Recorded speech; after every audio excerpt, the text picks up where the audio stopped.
This week on Reliving the Extreme, we are discussing the episode of ECW from March the 21st, 1995. Nate Maxson, your host, here with you, along with my brother Aaron. Hello. And Mr. Chad Austin. Hey guys, how you doing? How you doing? Well, I have something, before we get into the show, I thought it was funny. I don't know, it made me chuckle. I was looking through this magazine. It was from the fall of 85, the Wrestler Annual. Because of Aaron's little pedo pro wrestling skit last week, it made me chuckle because one of the articles in this magazine is why Bob Sweetan is wrestling's most hated man. Really? And I was like, kayfabe. Dude, I totally I don't know if I still have that magazine, but I know I've seen that magazine before. I'm pretty sure I had it.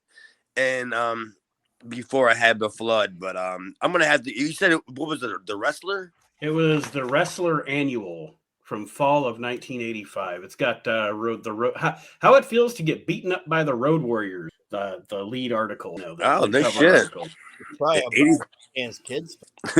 Whose? Sweetan. Oh yeah, the kids felt. Oh no, you're. Is this another episode of Pedo Pro? Sweetan. That just sounds wrong now, doesn't it? It's like I told Nate. I texted him or I messaged him. There was a new guy joining the roster of Pedo Pro Wrestling, and he goes to the park all the time and just consistently just holds his man hostage, like just jerking it all the time. And his name is Hexel Jim Tuggan.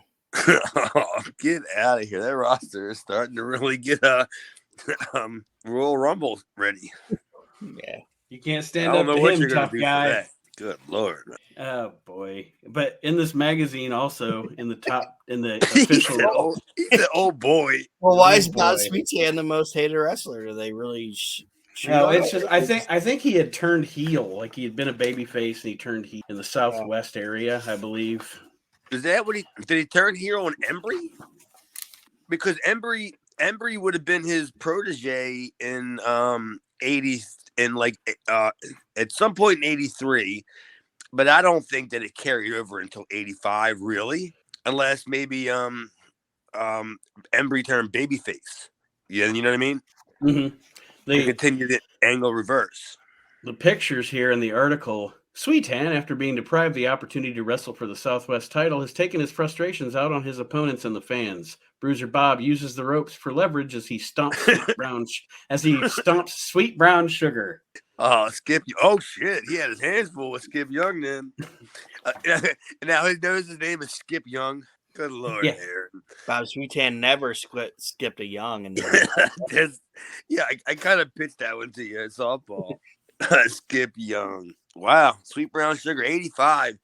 That was definitely. I mean, the golden era of Southwest was already gone by that point, and that had to have been just before the end, right? As Southwest. Didn't they get absorbed by World Class at some point? I know I think it was more Texas All-Star because they were running Mickey's, and I think Mickey's was closer to San Antonio. But then basically it all became something that Gary Hart had a lot to do with it.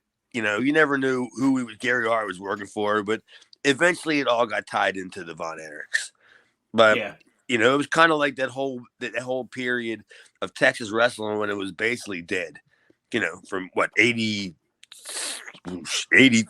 late 85 to like 89. Well, Christ, past 90 even. Mm-hmm. You know, when it became the USWA. Yeah, that was some all time low stuff there. And then Global in the early 90s. I don't even consider that. That was an independent that made it on because that was bad. It wasn't even talking to anybody. They asked you, like, hey, did you watch any Global? No, just stop. I watch everything. Gary Hart. I was going to say, sorry, Gary Hart. At this point in Texas, you're not getting Ric Flair on the card. That's not. No. At Gillies. You might get that fat black Abdullah the Butcher. Oh, dude, Gary Hart, man. Ricky Flair. Gary Hart rode the coattails of Abby and Brody everywhere he booked. I'll never forget that. I don't know. It was just some random promo where he's talking probably about Bruiser Brody facing Abdullah, but he just calls Abdullah a fat black. And I was just like, Jesus Christ. Did you guys watch that Ricky Flair documentary? No. I did. Lord. Wow, you didn't like it? It just wasn't nothing new.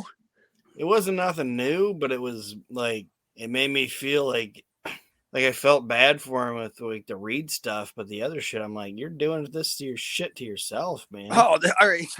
So that's how I was getting to be like, maybe I really shouldn't start feeling sorry for the guy now.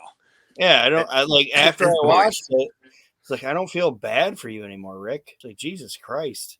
Hey, I don't want to say I'm definitely ain't the same way, but I'm the same way as I'm not a doctor's guy. I like my routine. I don't worry about shit like that. That's how Rick is. He just ain't worried about it because I like to go. If I could go out every night, I would, but I can't. But and I'm also not traveling in the middle of it too. Yeah, and I like to drink too and all that, but it's like after I watched that documentary, I was just like, Jesus Christ. I know you can't feel sorry for that shit, but hey, I've been at like 2 bars that he was in there doing all that stuff too. It wasn't even like a matter of when he says like buy shots for everybody. It wasn't even a matter of somebody walking around counting heads. You know what I'm saying? It was just like 6 people that were carrying out like these big trays of like shots in them. Because it wasn't like they weren't going, okay, well, Ric Flair's tab, he has 263 shots, on him. It was like, okay, what's it going to cost for the night? You know what I mean? At the end of the day, what do you normally make on a Saturday night? Okay, well, you got Ric Flair here, double that. And then the other thing I found after I watched that Ric Flair documentary is something that we could use for like, and then we'll get into the show, Nate. I know you said you got to go to bed. That's all right because I'm still harping on this magazine. So go ahead. But after I watched that Ric Flair documentary, Peacock was like, "Are you interested in this?" And it is like a 3-part documentary of Teddy Hart. Oh yeah. And it's called like Dangerous Cat. And it's like him and his cats. And he apparently killed a bitch. And it's this whole documentary about it. And I'm like, oh man. You ain't watched it? I got like 30 minutes into it and I was like, I gotta go to bed. But I'm like, you guys in your going to bed. Is that kind of like your going to bed remedy? Instead of putting on the Calm app, you just put on some random bullshit wrestling. Yeah. Jeff Farmer. Yeah, like I got like a half an hour into it. I'm like, I'm gonna stop watching it because me, Nate, and Chad gotta watch this fucking Teddy Hart and fucking dissect it. Like, yeah, Ruckus is a friend of his, man. Dude was I had to hang out with that dude a couple times. Dude was walking cats by like a leash out to his car and shit. Yeah, that shit. I mean, whenever he was over Ruckus's house, he wasn't nothing like. I don't know what the hell this was. Was this the gimmick? Or was this had to have been the gimmick, right? There's no way he believes all this stuff. There's no way, right? What it was he Danhausen? Jesus. Teddyhausen. Yeah, exactly. Harthausen. Harthausen. So I know I'm still harping on this magazine, but Northwest Wrestling, you're not very knowledgeable about it, Chad. And I'm looking at the Northwest rankings in this magazine, and I have no idea. Number 8 is Mega Maharishi. Oh, it's the Mega Maharishi. Dude, that was just it was probably a guy from Canada. I bet you it was probably a guy from Western Canada. Give me a couple other names on that card, and I'll see if I can pinpoint them with somebody. It's the rankings. Mike Miller. Number 10's, yeah, Mike Miller's number 1. Bobby Jagger's number 2. Kendo Nagasaki, number 3. This is Carl Steiner with a K. Carl Steiner, number 4. Kurt Hennig, 5. Buddy Rose, 6. Ricky Vaughn, 7. Oh, that's funny. Mega Maharishi is 8. Rip Oliver is 9. And Mr. Ebony. Mr. Ebony. He's already up there already? I was gonna say, is that the same Mr. Ebony from World Class? I don't know, man. It's a good chance because there's no way that these results are actually kind of coinciding with dates, whatever. Skip Young could have made it up there, because he worked there for a while, but it's just so weird. Whatever date that this is, that you mentioned names like Buddy Rose, and Carl Steiner. Carl Steiner was he was a ham, and he could have won a ham bone award in every territory. Like, I don't know how he got jobs. If I had to guess, he got jobs just because he befriended people, or he probably knew a trade of some sort. You know what I mean? Because he always seemed to get work in like these offshoot promotions. He did work in Continental when I was younger, and he was the guy that Dutch Mantel, I think, pulled his eye out because he had a gimmick eye. Oh yeah, yeah. And I think Dutch Mantel pulled his eye out and showed it to everybody on TV. Well, Mr. Ebony worked in Mexico. Norma Smiley? Oh, that's Black Magic. It was Senior Negro. Where's the really? I don't think it was. He said Norman Smiley. I'm like, well, whoops.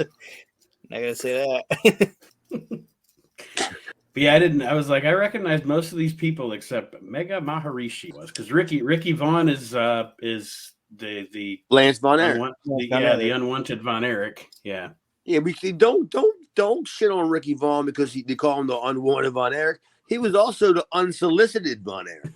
He didn't go out soliciting to them to be a Von Erich. They came to him. So, why are you holding a grudge on him? What it's like? What do you want? You want to be a fucking ham bone all your career, or I'm offering you a deal where you can make a lot of money. All you gotta do is put on this chicken costume, Hector. They'll forget all about it years from now. No, we haven't forgotten. Gobbly Von Erich. Ricky Vaughn's the Gobbly Von Erich. I wonder why there wasn't a Chad Von Erich. Chad's a very Von Erich name, right?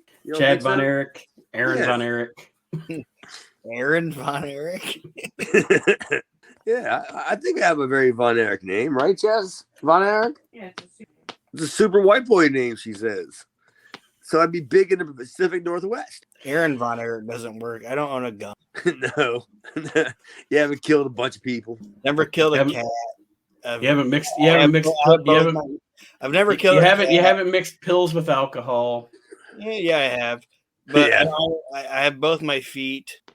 You have both your feet? I have both my feet. All right. Well, I mean, if what we're going to review here in a second. My dad really did have a heart attack. Like, I can't be a Von. Again, if what we're going to review here today is going to be OJ Free TV. Yes, it's the show.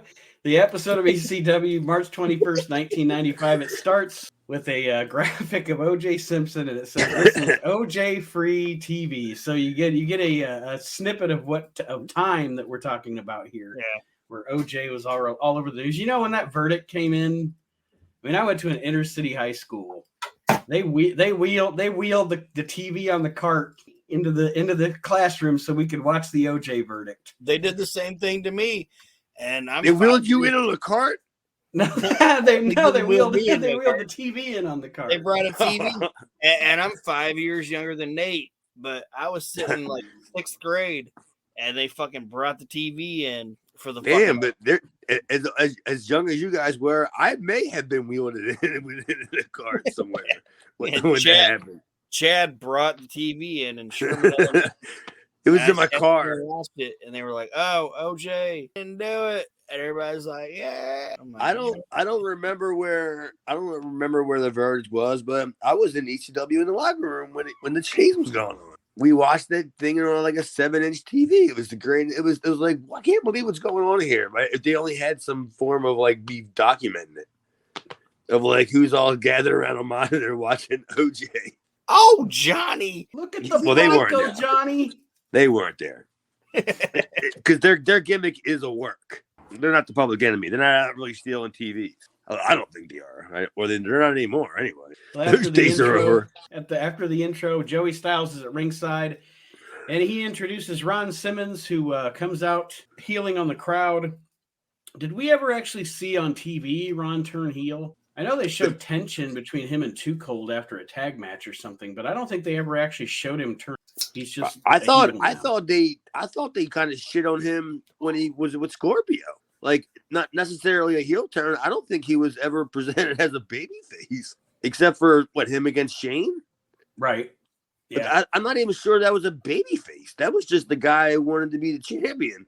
You know, I don't think that was a heel or babyface. So this was kind of like the first angle where they're giving him his identity, right? I mean, that sounds about right. You could be right. Yeah, that's probably why it didn't register with me, just because they never explicitly did a heel turn, and because he was wrestling Shane, I guess I just assumed he was a babyface. But you probably are. Against Shane in Philadelphia, pretty much everybody's a babyface. So yeah, it works out like that. What I took from it was that I never saw him do a heel turn or whatever, but I think Paulie saw the crowd was kind of turning against him, so he just said, "Turn into it." You know what I mean? Like, they're booing you, so just go with it. Well, I can totally tell you from being there that Paul had a couple of ways that he was going to do this. It was going to be the wait and see, what the crowd think. He had to have thought about that. Paul's not that stupid. He's a detailed guy. He connects the dots. If he had in his mind that he's like, Ron, I'm going to make you a babyface kind of thing, and they sent him right out there, right off of WCW. He was the world champion like a year ago, or if not even a full year ago, kind of thing. He had to have thought that out, right? You know, to see how the crowd was going to do it, and with the crowd, I guess they liked them at the beginning. It was kind of a big deal. I think I was even surprised. Yeah, he got the pop when he first came in. Was it a lights on, lights out, whatever, lights up, lights on? No, he came out. I think he came out. He directly came out and just started challenging Shane. I remember that much. But it wasn't. I don't think his wasn't a lights out, lights on thing. It was just. So he didn't even need the surprise entrance gimmick. He was brought. Right. He was brought in as a star. Mm-hmm. Okay, that makes sense. I can deal with that. And that's kind of like there's still. That's where there's, to me, in this company, there's still a little bit of the remnants of it being an indie promotion, because they're bringing in a bigger star from WCW, say Ron Simmons or Tully Blanchard or whatever, and you don't know if it's going to be a long-term deal. Right. But the minute they come in, since they're the big star from outside the indie promotion, if you will, they're getting the world title shot. They don't have to beat anybody or. Yeah, and it's also the fact that you're bringing this big star into this promotion that's running in this building, and that crowd is like, fuck this guy. You know what I mean? Like, to them, Shane's their guy. In this moment, Shane's their guy, and they bring in Ron, and they're like, yeah, fuck him. We don't want him. He's not our homegrown guy, so they boo him. I mean, all the scenarios, it all makes sense, So that's the best part about knowing that Paul had to think about this. This could have went terribly wrong. I mean, this really could have went terribly wrong. Why he would have caught out Bagwell next. If he had Bagwell waiting in the wings in case Ron Simmons got over or something. Oh man, Sam Houston. Damn. They would have slit Bagwell's throat in the fucking room. Probably. Ricky Santana. The Patriot. Well, yeah, Ricky Santana. They could have had Ricky Santana come out as a Patriot. They could have had a brawl. The chick had Ricky Santana, and the Patriot goes back to the back and comes back out as Ricky Santana. They could have done that with Tom Brady.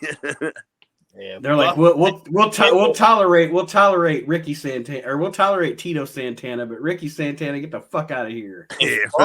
Buff Bagwell showed up at the ECW arena, they would have fucking.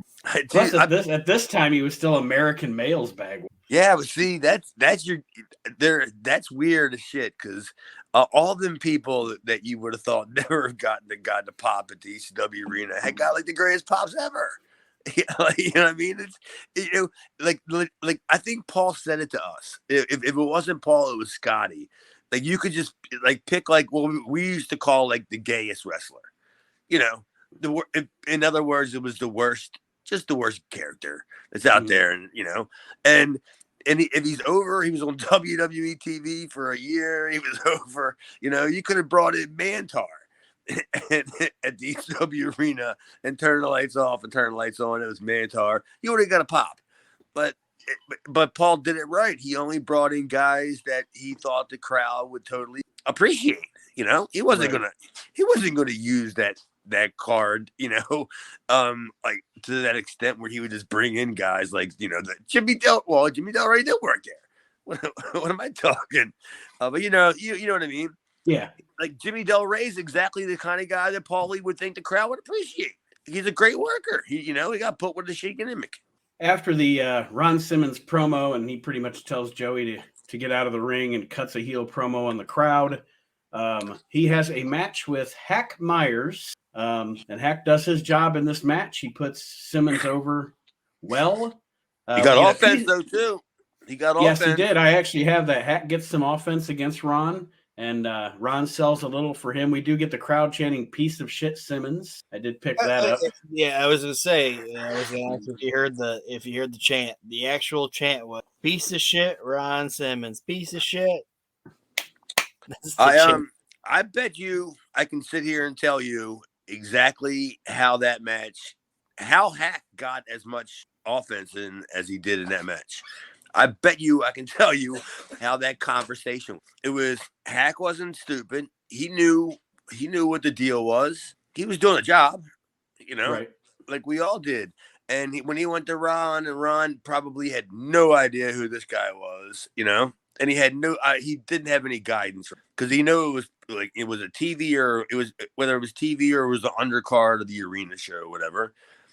And I bet you Hack impressed him like by talking to him about knowing, what he could do and trusted Ron because I've met Ron a bunch of times and he's the coolest dude ever.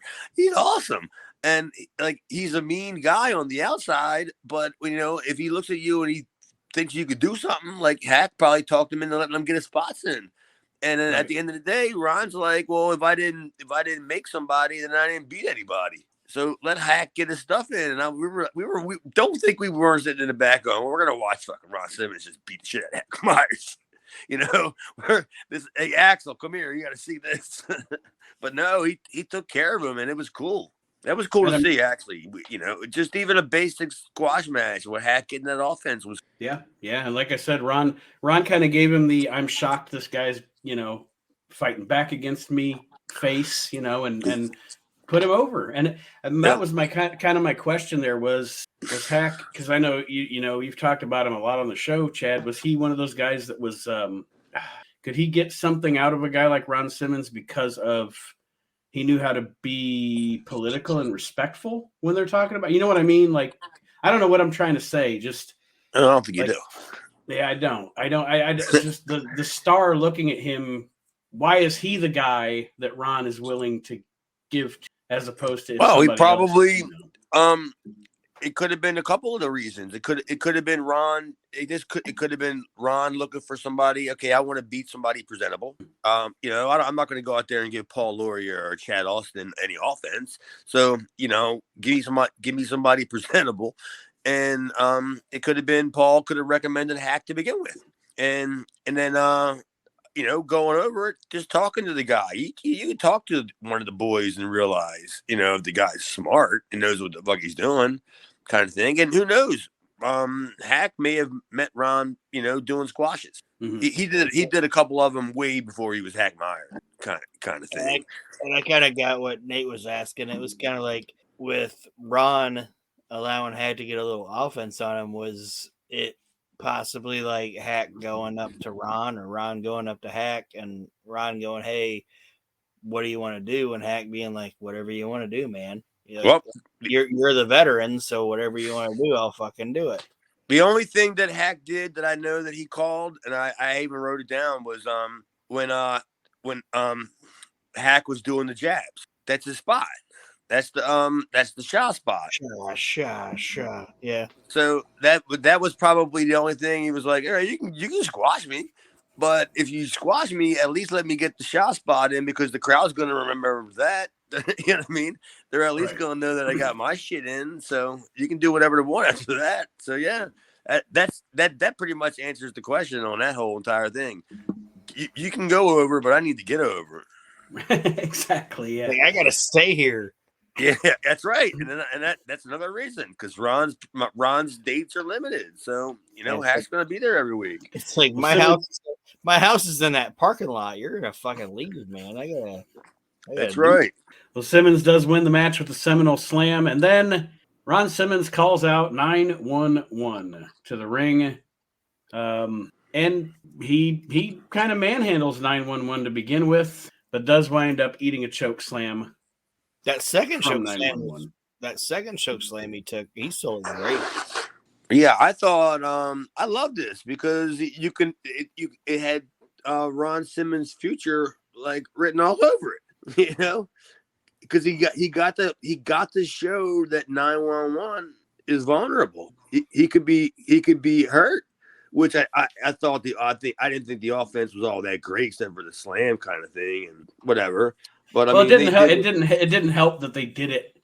They did the part with Ron manhandling 911 outside the ring, so it's not like they didn't have a lot of room to work with, between the ring and the guardrail. You didn't have a lot of talent. You didn't have a whole lot of opportunity to present it. Like, what is 911 going to do? You know what I mean?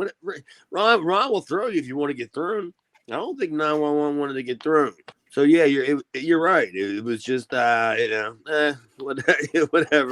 I didn't think it did. I didn't think it did great. No, I didn't think it did great things for 911. This ain't the beginning, is it? It can't be because 911's got to last another year. He lasts after. I still have several coming, don't I? Yeah, I think so. Yeah. Yeah. So this can't be. So this is just the showing 911 is human. And Ron's probably, if you're looking up and down your roster, Ron's the best guy to do. Yeah, you're totally right. Yeah, I agree with you about it. I just wanted to make sure that that's what the whole entire thing was done for, was to make 911 look human. That's what I caught. And and they let him get his heat back by getting 2 choke slams on Simmons afterwards, and then of course the proverbial choke slam on a referee, which one's gimmick. You got to get your gimmick in. But overall, this was an effective segment. I thought it was good. Then we get Joey Styles. The referee? Was it Pee Wee? Yes. Shocker. Oh, Pee Wee, man. He sat in the little club, our little choke slam clubhouse in the back, like in the back row of the lower level of the ECW locker room where all the job guys know it's it. It was all 911 alumni sat there. But it wasn't the ones that were really over. It was just the ones that got it repeatedly. Yeah, Ron Simmons isn't coming into your no.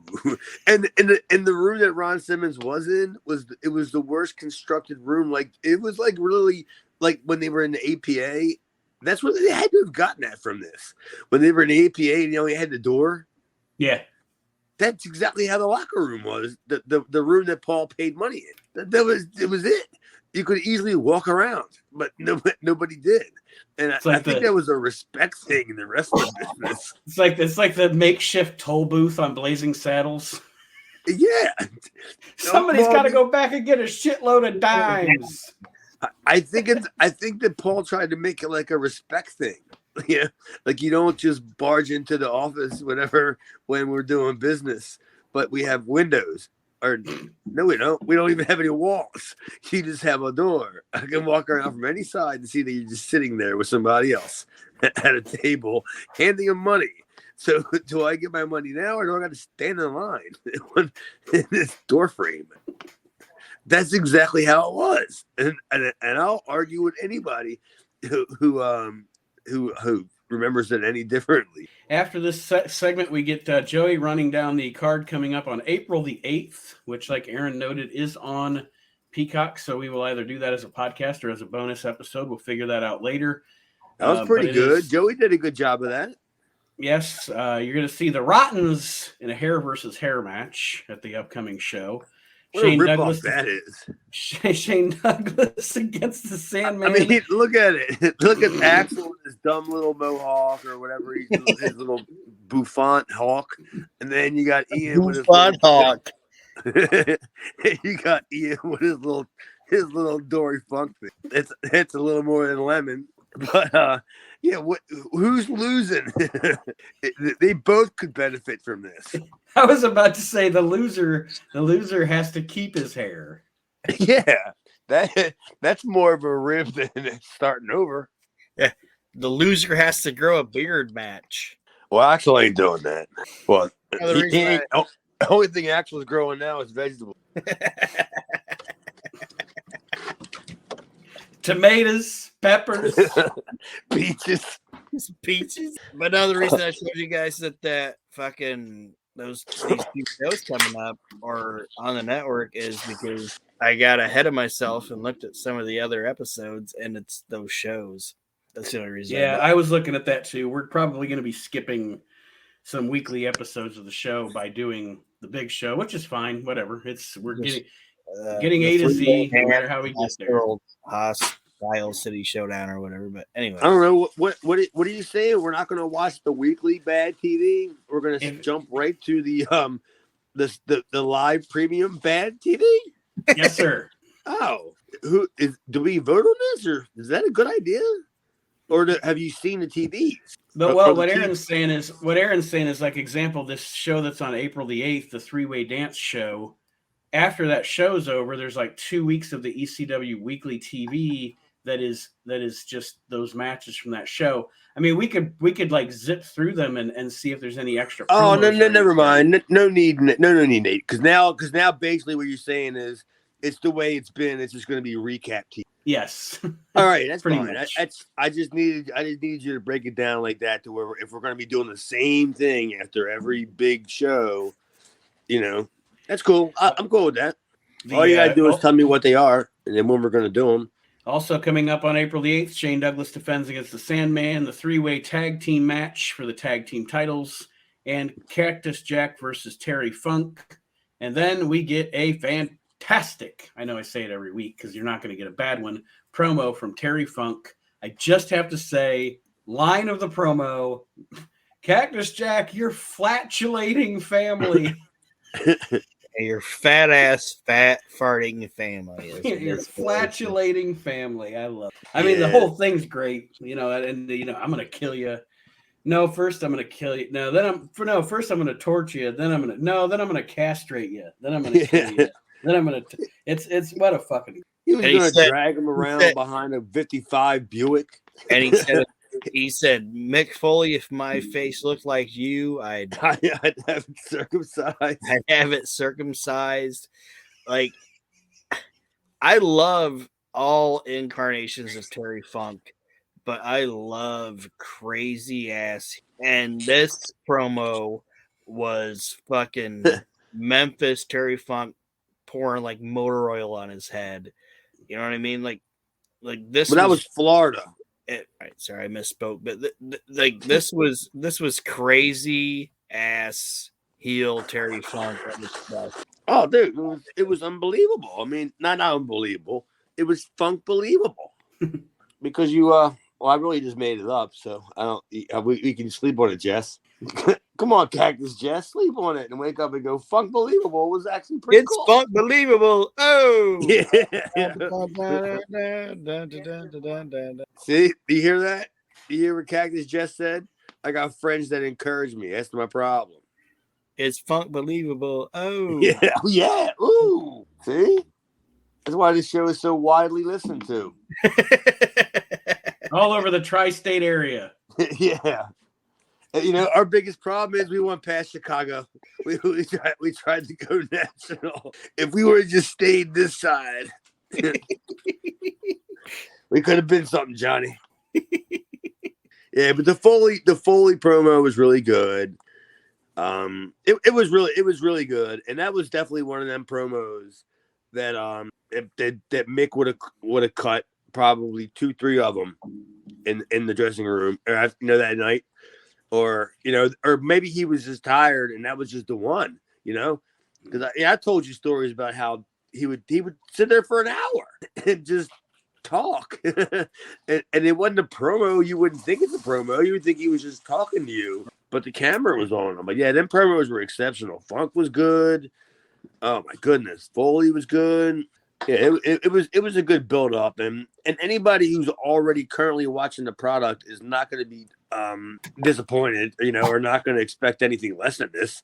They're going to be, if you're a fan like we are, and by then, well, I worked there. I'm sorry, never mind. A couple years earlier, when I was a fan going there or whatever, I'd have been like, dude, I can't wait to see this.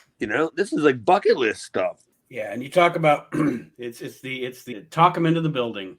And I mean, like you said, Chad, at this point with the ECW arena crowd, you don't need to talk them into the building. They're already going to show up. But now they get a taste of what they're going to get. That's really good. I mean, there's nothing negative at all you can say. Aaron, did you have any notes on Foley's promo? Well, I like the fact that he said that Terry Funk called me a charlatan. And he's like, I don't even know what that means, but I'm offended. Like, I thought that was a great line. He's like, I'm not even from Charlotte. Like, what does that mean? And what I like about Foley's taking this feud is that he's still saying that he respects Terry Funk and he still considers Terry Funk his hero, but now he's attacking him and his family. So he's like, I respect everything about you, but I don't like what you're doing to me now and saying about me now, so I have to take you. Well, but I mean, I think doesn't. Oh my God, how do I say this? At the end of it, doesn't it work out between Cactus and Foley? Yeah. Like, so it's kind of like the whole I have to beat your ass to like love your ass kind of thing. Right. Like Yeah. I gotta beat this sense in you. Like, I love you, but I gotta whip your ass kind of It's thing. it's like that thing. It's like that scene in Beyond the Mat where they're interviewing Terry Funk and Mick Foley together, and Terry says it's kind of funny because the more we beat each other up, the more money we make together, the better friends we become. Yeah, that's right. I guess. Yeah, it makes total sense to me. Like, So, I like Terry Funk's aspect of it, of saying that Cactus is trying to say that he's trying to replace him, and that's what Funk feels. And then Cactus's whole aspect of it is I respect you, but you don't respect me, so I'm going to beat the respect into you. Well, because it's the I'm taking you under my wing, put my arm around you, going, come here, little buddy, and it's Terry Funk saying you're not ready yet, and Foley going, yeah, there, that's enough of that. You know what I mean? That'll be enough of that. You don't think I can't manage a target with Nick and Matt? I'll prove you wrong. Well, after these fantastic promos by Funk and Foley, we get the Extreme Encyclopedia thing that we've already seen before about Too Cold Scorpio, and then it is the ECW TV title match: Dean Malenko versus Too Cold Scorpio, and of course it's good. It's kind of slow for these guys just because they're playing up the fact that Malenko's working over the injured leg of Too Cold, but and still the fact a good that match. Also the fact that they've already worked and they still have the respect for each other. There's not an angle yet, right? Right. They had the last match. It was a clean match, right? I mean, I'm not fucking this up, right? It was a clean match, and this was going to be another clean match. So they're going to go out there and do the respect thing, and yeah, and it was a great match. Malenko's really good at that shit, man. Like that clean shit. Because even when he looks like he cheats, he doesn't. Right. He throws like them weird like forearm, like elbow shiver kind of things, and his boots are always the flat of the boot. You always hear like Gorilla Monsoon back in the day about the bottom of the boot. The flat of the boot. It's a great aspect. It's kind of a great aspect of his wrestling personality that he is like you said, he's a scientific wrestler who's trying to have a fair match. Maybe the psychology is he doesn't even realize how vicious, Yeah, because he does that deal where he stomps on the guy's arm and shit a couple times where he, holds the rope while he does it. And like, that's kind of vicious. who was, I'd rather work a guy like Greg Valentine going out there knowing that he's going to work on my leg. He's going to work on my left leg. I don't want to work a Dean Malenko when I go out there and go, he's going to work on my left leg, my right elbow. He's somehow going to get me in a cravat and wrench my neck. You know what I mean? He's gonna loosen a bicuspid. He's gonna tie my shoelaces together, and I'll never even know he did it. In the match. He's gonna do I don't want to. I'd rather be concerned about 911, Greg Valentine, and Jim Duggan. Have to go out there and worry about the positioning. Wrestling Dean Malenko is like doing the Kama Sutra. You never know what kind of position you're going to be in. Not that I recommend this.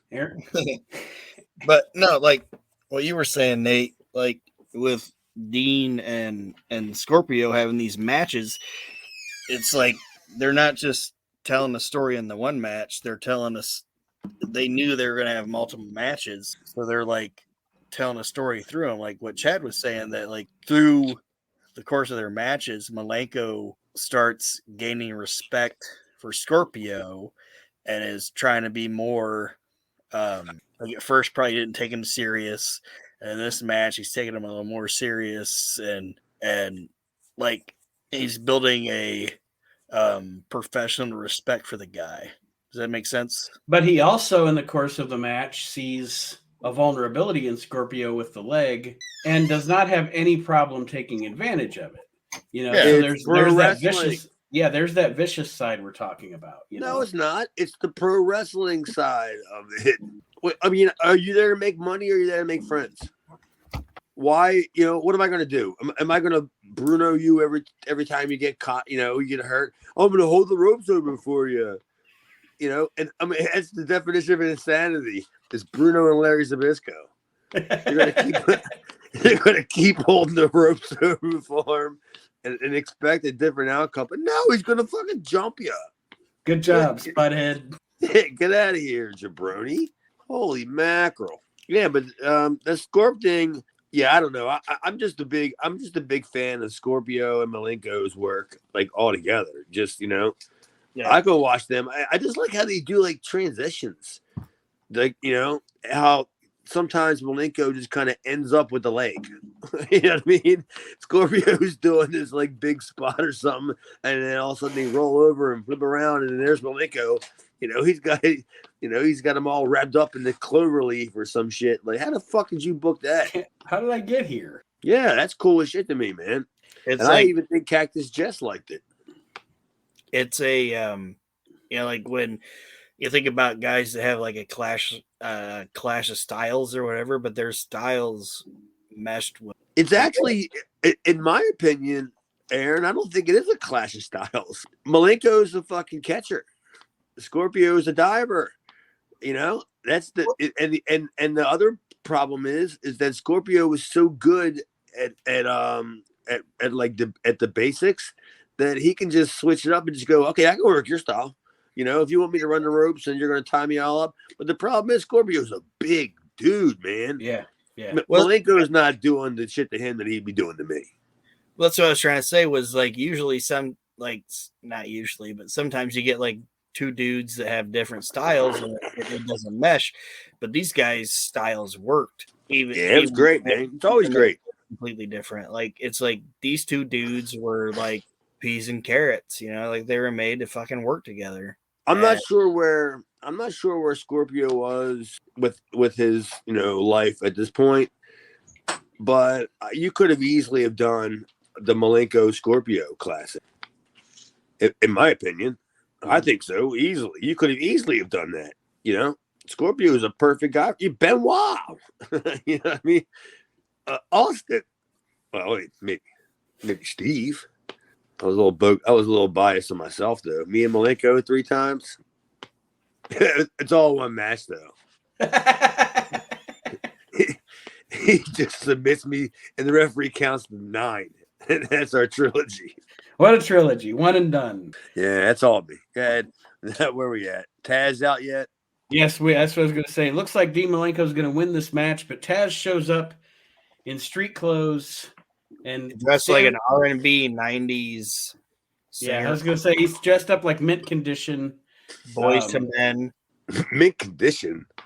What is that? I tried to find the most obscure early '90s R&B group that I could find, and I came up with this shit. Oh, come on, Cactus Jess. This is right up your alley. The most obscure '90s boy band. He said, "Who'd you say?" I said Mint Condition. She said Shy. They had a half a hit. Yeah, they had a half a hit. They didn't even have a whole hit. They had a half a hit. It was half of the road. It wasn't all the way to the end of the road. It was just half to the road. Although we've stalled at the half of the road. Oh, now you're just killing time. Now you're just waiting for Rocco Rock to come out. All right, so Mint Condition Taz. Boys to Possibly Men. Let's not go back to Bob Sweetan. Boys to Friends. Boys to Friends. Taz suplexes Dean Malenko after standing there awkwardly for a minute. But anyway, they have a confrontation. Then Taz hits a suplex on Malenko, which gives Scorpio the opportunity to win the title match and wins. But this was the new Taz. Yep, you're seeing the shedding of jumped the, all over that. Nate. You're seeing the shedding of the fur of Tasmaniac. And we are moving into just the shoot fighter, fire hydrant, Taz. It's March. You don't think he's walking around with that Tasmanian butcher outfit on with the bare feet in Philadelphia? His boots with the fur. No, he was barefooted. He's walking around the ECW parking lot barefooted. Who the hell does that? Somebody who wants to die. I was gonna say, you're gonna step on a hypodermic needle. He lifted his feet. He lifted his feet, and he goes, "Survive if I let you." Yeah, that's the Taz, man. That's the So that means that the show that I worked Taz at when he became the new Taz. Oh no, there's one from the arena coming up where it's when I told Cactus Jess that it was the one where I kept calling Taz Tasmaniac, and Paul said, "That's not his name anymore." Yeah, remember that angle? Yep. Or have we not seen it yet? We haven't seen it yet. Yeah, I remember it in my brain. Yeah, that's coming up. That's got to be pretty soon then. Overall, I thought this match was good. The segment was good. It did everything it needed to do. And it was probably smart to get the TV title off of Malenko, seeing as him and Benoit are the tag champions, and get the belt on a babyface. Yeah, and it's also down the road here. Paulie probably knows he's going to have to dissolve the triple threat because it's already in the air that Shane's probably right. Yeah, I mean, all point, and then not even to mention, don't forget about Malenko, Benoit. Mm-hmm. You know, we're not too far away from them, like leaving. Yeah, right. No, yeah, you're right. Not too far. This is March. Benoit shows up on Nitro in I think September. So this is definitely Paul seeing what he has in the future, like looking at his little calendar, going, "Shit, I only got these goofs for this much time. I got to start making new guys." Right. Mm-hmm. And at the same time, he knows he has them for that long, which is reputable to his company, right? It means a lot for ECW that they're still there, even though now whatever internet or scuttlebutt's going out there is that they're all leaving. Benoit, Malenko, Guerrero, Austin. No, not Chad, but they're all leaving and going to the WWE or WCW. I mean, so yeah, it's an interesting time. The show closes with the Public Enemy, and they're dressed up like baby dolls. I thought Rocker Rock was like Tiny Tim, the tip to the tulips guy. Yeah, I know who you're talking about. When I saw it, I was like, "Oh, it's a fat blonde chick they're dressing up like. It's a baby doll." You think so, or is it Peaches? Peaches doesn't have big shoulders like baby. How do you know? The only time you see Peaches is in the backyard. Well, she's like skinny and kind of emaciated. Like she looks like a meth head. fucking baby doll looks like she eats steak, and that's what I thought the fucking Public Enemy looked like. I'm like, oh, they're dressed up like baby doll and they have balloons. No, I literally just think it was whatever outfits Paul could find. Yeah, I mean, essentially what they're doing at this point is mocking WCW because this is when Ric Flair showed up when he was supposedly retired. I know what your joke was, Aaron, but yeah, Ric Flair was supposedly retired in WCW, but he showed up dressed as a woman because it was not Hulk Hogan and Eric Bischoff just had to humiliate Ric Flair as much as they possibly. They made fun of Uncensored because Uncensored WCW had those like fake concession stands and like the hardcore. Their WCW is considered hardcore stuff with like the fake. Why did WCW do that shit? You know what I mean? Like, can you just take a look for a second at the booking committee of them people? They had fucking Robert. They had Robert Fuller. They had like Bill Dundee. They had Kevin Sullivan. Who else did they have? A couple other bones, but you only need them three. And Gilbert probably was somewhere around. I don't know. He was done. A little bit done. Yeah, he's a little bit done. Yeah, he was.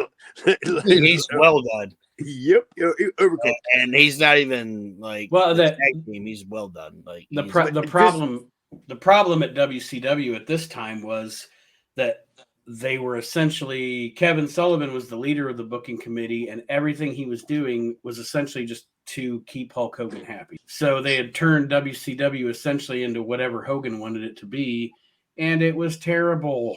Well, it trickled down to ECW. That's the point I was trying to make. They couldn't even get the rub anymore from Bobby Eaton, Arn Anderson, because now at this point the only person you're going to want to get is Bischoff, Hogan, and God forbid Flair kind of thing. It's not happening. Mm-hmm. But this is when now ECW is kind of fucked. We got to like figure out what to do, and I don't know where we're at because I'm not in the loop for all like what ECW was doing on the side kind of stuff, but so I really don't have any idea where we're at.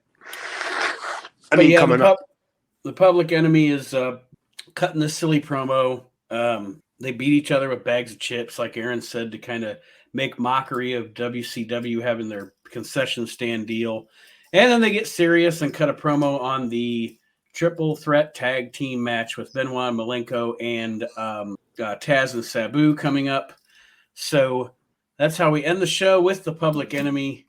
That was the only notes I had on it. It wasn't any. Well, I mean, it's the most important seed of possibly ECW's of the company right so far in the last 2 years, isn't it? Mm-hmm.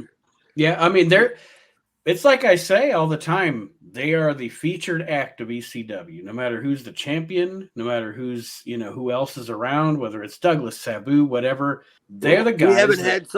We haven't somebody threatened that, besides Sabu, but Sabu came back. Well, we haven't had any other major acts from the company threaten to leave or have any shit talking about them kind of leaving. So Public Enemy talking shit about going to WCW is, that's a big deal, and not even because I don't even give a fuck about them. I just think it's a big deal to ECW. It is. They've been since they came to the promotion. You can see they're the only act that you see on TV every single week. They had the worst matches. That consistently had the worst matches. That too. Right? I mean, Aaron, come on. You can't sit there and tell me there's a bunch of Public Enemy matches you like. I've never seen a Public Enemy match I liked. Because of the fast forward button, or you got to go to the bathroom? Both. Okay, there you go. All right, I have to get a beer button. I got to pay a bill button. I got to drive my wife to the chiropodist. I got bacterial meningitis. That's all the reasons why you've never seen a Public Enemy match. Yeah, I fucking hate the Public. I was filming Neighbor Wars. I can see you being on Neighbor Wars. When I watched them in their little fucking blonde wigs, I'm like, what the fuck are they even talking about? And it took me like rewinding the promo to figure out what the fuck they were I'm like, oh, they're talking about uncensored. At first I thought, oh, they're dressed up like Baby Doll. I'm like, oh, okay, they're not dressed up like Baby Doll. And then I had to rewind it. I'm like, oh, now they're talking about Ric Flair. And then I had to rewind it whatever again and realize they're talking about the fucking Precious? You're fucking stupid. Public Enemy is stupid. I'm stupid? No, the Public Enemy. Oh, I thought you were talking about Precious. Sunshine. Sunshine was hot. She could have been. He's all right.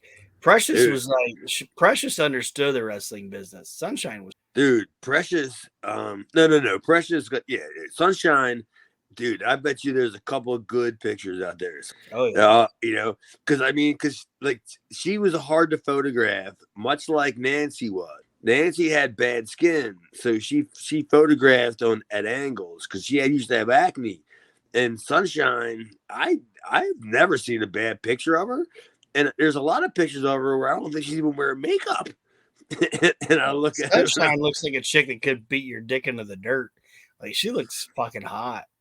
Yeah, I agree. I mean, she came out like in my Women of Wrestling kind of voting thing after years of watching. Like she came from Precious. Precious was never out. She never made it out of the gate. They had to shoot her in my horse race of these broads. But Sunshine, she was out there. She was chasing Missy Hyatt circa 1986. She was grabbing at her ankles, and all that good shit. And then like two lanes behind her was the Dirty White Girl, which was sad. We couldn't find anybody else to fill that gap between 2 lanes of a hot bitch valet race, and then you got fucking the Dirty White Girl. Sunshine looks like she looked like she knew what she was doing. I'd be like, yeah, Sunshine. Well, she got. I mean, isn't a lot of the story is that she got a lot of the boys and she knew a lot of the stuff. Like, she was connected to a lot of the boys. She had connections and stuff like that. So yeah, I'm not surprised. Connected, yes, connected. She was docked. She was logistically. She was logistically involved. Well, overall, I thought other than the Public Enemy crap at the end, this was a really good episode of the show. Well, it was definitely a taken seriously episode of the show. It had a great main event. It had a great open. Yeah, Ron Simmons and Hack was good, and then in the middle you had Foley and Funk with their promos. I can't, other than the crap at the end, I can't find any negative about the show, really. Dude, and the worst part is, even at the crap at the end, you still, the crap at the end doesn't include the Malenko Scorpio match. The crap at the end is the crap at the end. Yes, yeah, and it's only like 45 seconds, so we're good. Dude, that's a whole other slice white of pizza. Part of the turd. That's what Public Enemy is. They're the dry part of a fucking turd. It's the crust. They're the crust of a pizza. Some people like it. Me, I don't fucking get that far. I want more pizza. Public Enemy is the white part of the turd that you throw in the trash. There's a white part of a turd? Yeah, when it dries up. Where are you getting this from? Where are you finding white turds? You've never seen a dried turd? I don't think so. I know. Well, first off, I poop in the water. Second off, I flush. Like where would I see a white turd? Out in the sun. What am I going to in the past? What am I? Time traveler? Have you never seen a turd in the sun? Well, I mean, I call him Chris, but that's a different story. Yeah, I think I've seen a turd in the sun. Is it white too? Yeah, it gets like a white. Well, why don't you call it a barbecue pit with the charcoals? Is that what it turns into, the barbecue pit? Yeah, look, like a turd that's been sat out for too long. I don't know about turds. I don't handle turds. It looks like a burnt charcoal. It's flaky and it's white. I assume you wear gloves when you handle your turds. It's not my turds. I say whose turds you hand? So you're a turd handler. Don't say that. What's going on with you? This is why Bob Sweetan is the most hated man in professional wrestling. Well, I think Aaron's looking to join his crew. Oh no! him and Eric Embry and Bob Sweetan in the van. Oh, I can see. I like the way this thing. I'd jump out the hatch if I was in the fucking thing with Eric Embry and Bob Sweetan. Like, I was promised free candy. You guys are going looking for Jeff Farmer. Yep. Yeah. All right. Well, I mean, to each their own, pal. I mean, as long as we have the same kind of opinion on wrestling, what else you do with your life is your business. But you've never seen a dried turd? I don't fucking know. I mean, I couldn't pick one out of a lineup, I don't think. I mean, if we had walked across one, stepped over one, but I know if I stepped over it, it was wet. But I don't know. Where am I going to see is there a dry turd museum? Jim Cornette's. You guys talk about Jim Cornette doing put a hat on a hat, right? No, we talk about that, don't we? Yeah, but Jim Cornette's said like picking the turd up from the dry end.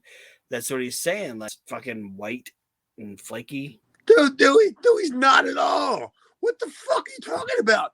That's a fucking oxymoron. I feel attacked. He said white and... Dude, that's an oxymoron. There is no dry end of a turd. That's what he's saying. There is no dry end of a turd. There is when it's white and flaky. It's out in the sun. But that's not the joke. I know, but I'm saying... Well, no, you don't know. Because you're arguing with me over white turds. Or whatever the fuck. I mean, what do you want from me? What are you looking for? What kind of answers? Nothing. I'm just saying. No? There's no white, flaky part of a turd when it's out. I don't think there is. I just don't think there is. It's a turd. And then it's all just not a turd. What is your obsession? Maybe you're right. How about this? Maybe you're right. Because I'm beginning to think this conversation is too weird for me to have any knowledge about to begin with. And so maybe you're correct with your white turd theory.